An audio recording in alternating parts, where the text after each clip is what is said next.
हमारे channel SCS Mithila को करें सब्सक्राइब और बेल बटन भी दबा दें, जिससे हर खबर पहुंचे सबसे पहले आपके पास।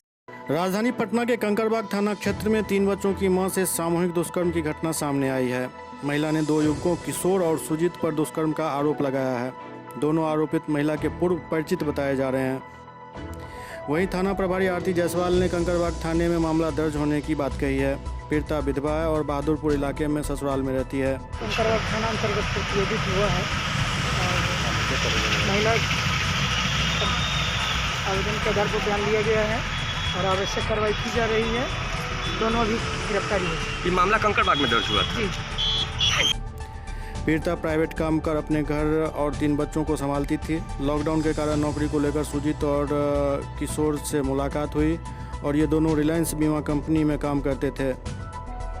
12 तारीख को उनके घर ये दोनों गए थे, जिसके बाद दोनों ने पीड़िता के साथ गलत काम किया, जिसके बाद पीड़िता ने कंकड़बाग थाने में मामला दर्ज कराई है और कल देर रात दोनों की गिरफ्तारी भी हो चुकी है।